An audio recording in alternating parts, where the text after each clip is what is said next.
guys, the Samsung Galaxy S23 Ultra, the iPhone 14 Pro Max, and Google Pixel 7 Pro have the best smartphone cameras in the world. So I decided to put them to the ultimate camera test and see exactly which one has the world's best smartphone camera. And let's just say the results are pretty shocking. So let's get into it.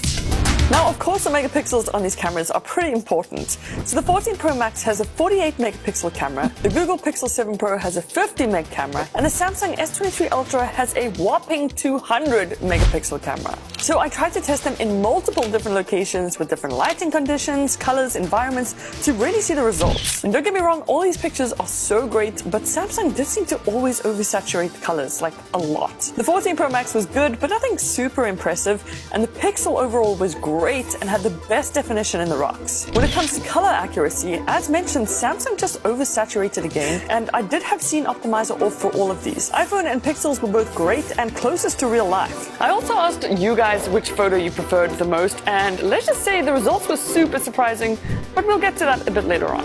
When it came to the ultra-wide, once again, Samsung oversaturated, and to me it's just so noticeable. The iPhone was way too dark, but Pixel handled everything really well, and it is slightly wider than the other two. So then I wanted to test out all their dynamic range in full-blown sunlight. So just keep in mind, I was in direct sun when I took these pics, and the S23 Ultra did a good job, but it was a little bit dark. The 14 Pro Max and Pixel 7 Pro looked the most similar and definitely had the most details in the shadows, especially on those buildings. And because of all that, I would say the best point-and-shoot camera has got to go to the Pixel 7 Pro, but not by a landslide. Now let's see who wins at night.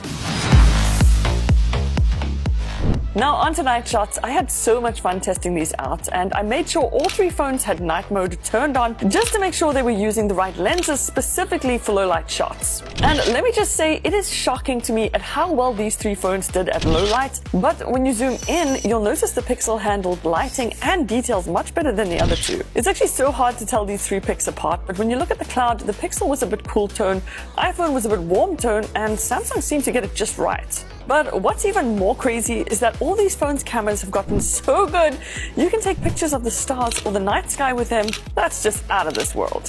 So even though they all have night mode, the outcomes were not equal. iPhone's pics were so noisy, Samsung's color was good, but Pixel definitely had the most detail. So I'm not gonna lie, that was a pretty tough round between Samsung and Pixel, but Pixel just came in with that detail every single time and nailed those night shots. Well done, Pixel. Okay, so the zoom capabilities on these phones are actually quite different from one another. For optical zoom, the Pixel 7 Pro has 5 times, the 14 Pro Max has 3 times zoom, and the S23 Ultra has 10 times optical zoom. So in case you didn't know, this type of zoom is where the camera actually mechanically zooms in.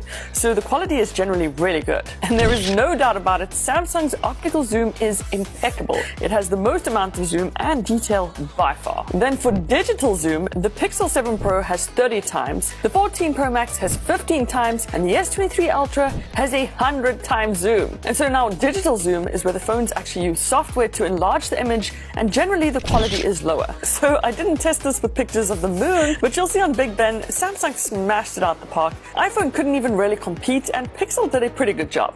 So it's safe to say that Samsung definitely took the zoom round and did an amazing job at not only optical zoom, but also digital zoom. So that's how they look far away, but how do these cameras compare close up?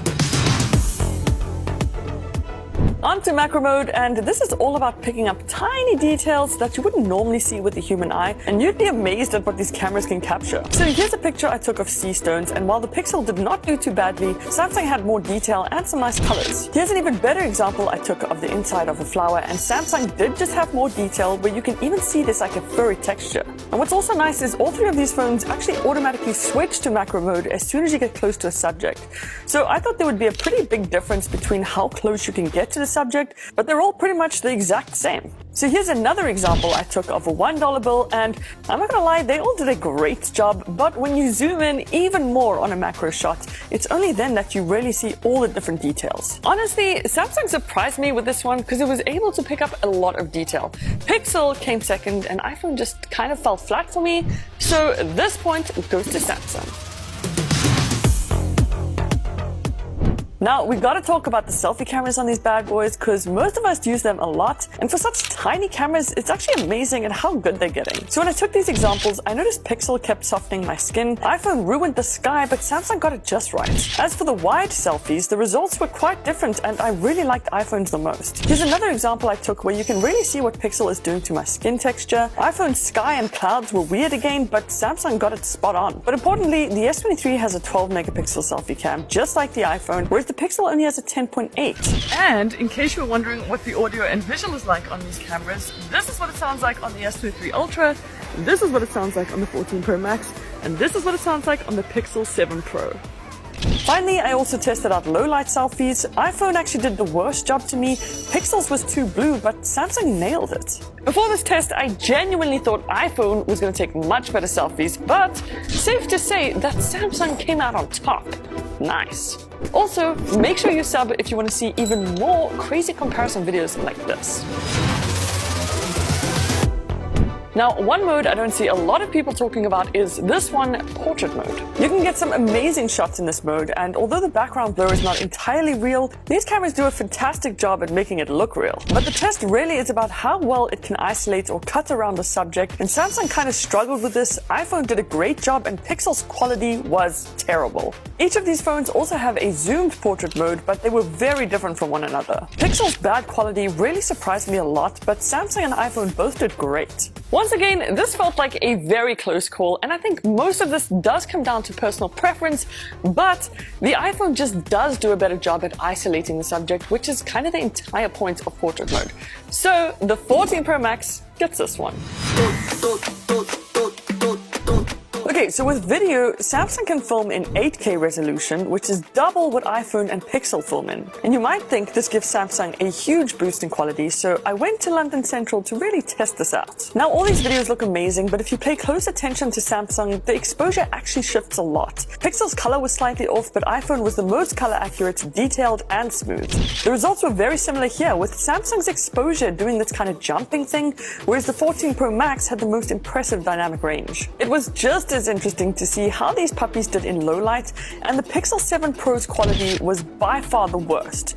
You'll notice Samsung's exposure shifting once again, while iPhone did a great job.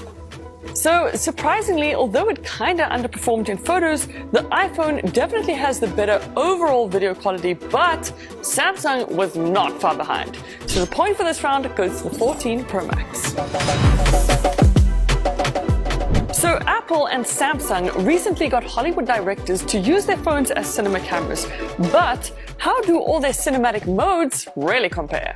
On the Pixel 7 Pro and iPhone, they're both called cinematic mode, but on Samsung, it's actually called portrait video. And how this mode works is it basically adds artificial blur to the background to make things look super cinematic and like it was shot on a proper camera and not just your phone. So the Pixel 7 Pro had lower resolution, and in this example, the color was a bit off. Then if you look at the mountain in the background on Samsung and iPhone's was a lot more stable than Samsung's. The Pixel 7 Pro was also the only one that couldn't do a zoomed cinematic mode, while iPhone did a great job at color accuracy, lighting, and also stabilization. And what I really love about iPhone is you can go back and edit the focus and blur after you filmed the video, whereas you can't exactly do that on the other two devices. So clearly Pixel did not compete, and because of that, I'm giving this one to the 14 Pro Max. It was so much more stable, the color was there, and it does just feel more cinematic than the Samsung.